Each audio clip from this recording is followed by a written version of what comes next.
Assalamualaikum warahmatullahi wabarakatuh dan salam sejahtera. Pertama kali saya ingin mengucapkan tahniah dan selamat datang kepada pelajar-pelajar baru Diploma in Tourism Management ke College Politeknik Mahara Alustar. Saya bagi pihak semua pensyarah Diploma in Tourism Management amat mengalu-alukan kehadiran anda semua. Izinkan saya memperkenalkan diri terlebih dulu. Saya Muhammad Rezak Mersli merupakan koordinator bagi program Diploma in Tourism Management ataupun Diploma Pengurusan Pelancongan di KPTM Alustar. Saya bertanggungjawab untuk urusan berkaitan akademik pelajar di bawah Diploma in Tourism Management ataupun AT101. Saya akan mulakan taklimat akademik ini dengan memberi penerangan mengenai maklumat yang perlu anda tahu sebagai pelajar Diploma in Tourism Management. Pertama, saya akan menerangkan serba sedikit tentang program Diploma in Tourism Management. Kedua, mengenai kalender akademik. Dan yang terakhir sekali, lain-lain perkara berkaitan akademik. Kita mulakan dengan pengenalan kepada program Diploma in Tourism Management AT101. Program ini dirancang untuk mengembangkan kemahiran dan pengetahuan pelajar dalam bidang pengurusan pelancongan yang menekankan pada bahagian perkhidmatan yang diberikan kepada pelanggan, menguruskan perniagaan dan kemahiran yang lain yang penting dalam industri pelancongan. Sebagai graduan, mereka diberikan semua teori, konsep dan teknik pengurusan pelancongan tempatan dan antara masa yang diperlukan di dalam industri. Program ini juga bertujuan untuk mempersiapkan para pelajar untuk bekerjasama dengan sektor kerajaan dan swasta sebagai pegawai pelancong, pemandu pelancong, pemimpin pelancong, pegawai tiket, perunding pelancong, ejen pengendalian darat, penyelas acara, pegawai depan hotel dan profesion lain yang berkaitan.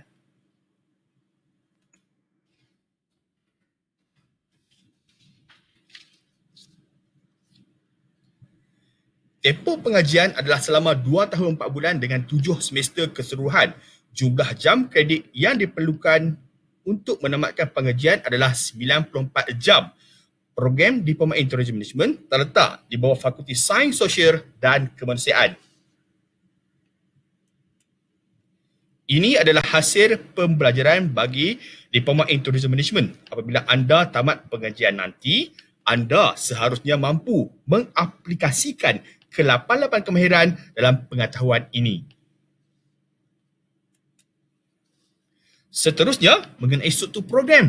Struktur program adalah susunan kursus yang perlu diambil oleh pelajar pada setiap semester. Sebagai contoh, pada semester 1, anda perlu mengambil 6 kursus iaitu Introduction to Tourism and Hospitality Industry, Fundamental of Tourism, Customer Service, Bahasa Arab Asas untuk Hospitality dan Pelancongan, atau Introduction to Mandarin, Profesi English 1 dan Pengajian Malaysia 2 atau Bahasa Melayu Komunikasi 1 dengan jumlah jam kredit keseluruhan adalah 18 jam. Untuk kursus-kursus semester berikutnya, anda boleh merujuk kepada program handbook ataupun buku program yang akan dibekalkan kepada anda nanti. Seterusnya berkenaan peluang untuk menyambung pengajian ke peringkat yang lebih tinggi selepas tamat pengajian peringkat diploma. Selepas tamat pengajian Diploma in Tourism Management, pelajar berpeluang untuk menyambung pengajian ke peringkat ijazah sarjana muda, ijazah dan juga ijazah kedoktoran dalam mana-mana bidang berkaitan di IPT awam ataupun swasta di dalam ataupun di luar negara. Slide ini pula menceritakan tentang peluang kerjaya yang boleh anda ceburi dalam bidang ini. Selepas tamat pengajian diploma, pelajar berpeluang untuk bekerja dalam persekitaran yang pelbagai, antaranya dalam pelbagai jawatan seperti di hotel dan resort, agensi pelancongan, syarikat penerbangan dan pengangkutan, taman tema dan pusat rekreasi. Selain itu, diploma ini juga dapat memberi anda kemahiran yang anda perlukan untuk memiliki dan mengendalikan perniagaan anda sendiri.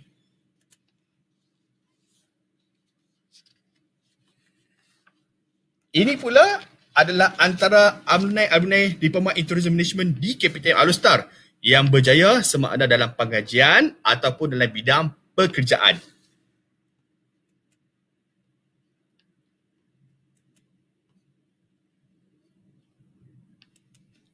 Seterusnya, kita bergerak ke perkara yang kedua berkenaan kalender akademik. KPTM mengamalkan sistem trimester yang bermaksud 3 semester dalam 1 tahun, iaitu semester April, semester Julai dan semester November. Bagi sesi April, ia merupakan semester pendek yang mana tempoh kuliah hanya 7 minggu sahaja. Jumlah jam yang diambil bagi semester ini adalah dalam lingkungan 8 hingga 10 jam sahaja.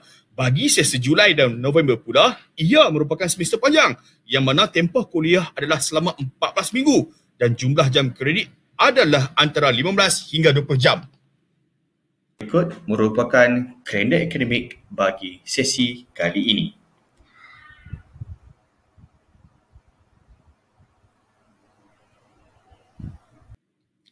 Dan agenda yang terakhir ialah lain-lain perkara berkaitan akademik. Yang pertama berkaitan pendaftaran kursus.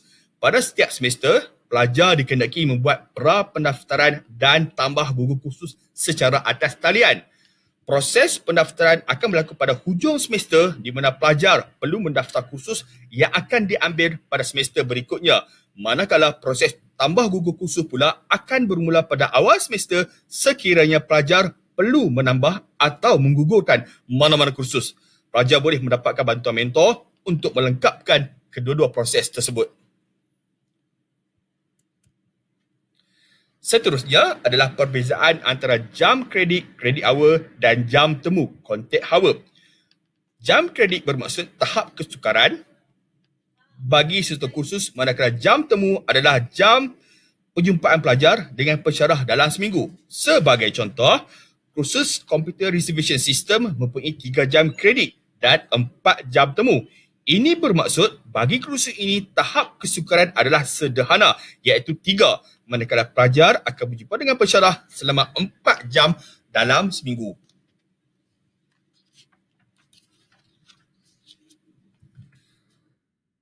Seterusnya adalah mengenai kursus prasyarat.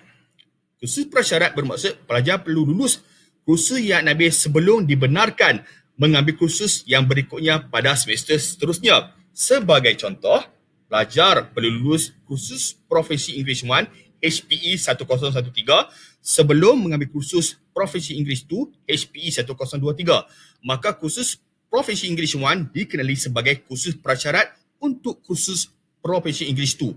Senarai lengkap kursus prasyarat boleh anda lihat dalam buku program atau program handbook AT101. Kemudian, mengenai sistem penilaian grade. Sebagai contoh, sekiranya pelajar mendapat markah 77 markah bagi sesuatu kursus, maka pelajar akan diberikan grade A tolak dengan nilai grade 3.75 bagi kursus tersebut. Jumlah pecahan penuh anda boleh lihat dalam jadual ini. Dan yang terakhir sekali berkenaan dengan polisi kehadiran pelajar. Kehadiran pelajar ke sesi kuliah adalah diwajibkan. Sekiranya pelajar tidak hadir sebanyak 7%, maka surat amaran pertama akan dikeluarkan. Sekiranya pelajar tidak hadir sebanyak 14%, maka surat amaran kedua akan dikeluarkan. Dan sekiranya jumlah ketidakhadiran mencecah 21%, maka notis halangan menduduki peperiksaan akan dikeluarkan. Walau bagaimanapun, sekiranya pelajar mempunyai alasan-alasan yang munasabah yang boleh diterima, pelajar perlu memaklumkan kepada pensyarah berkenaan berserta bukti bertulis ataupun bercetak.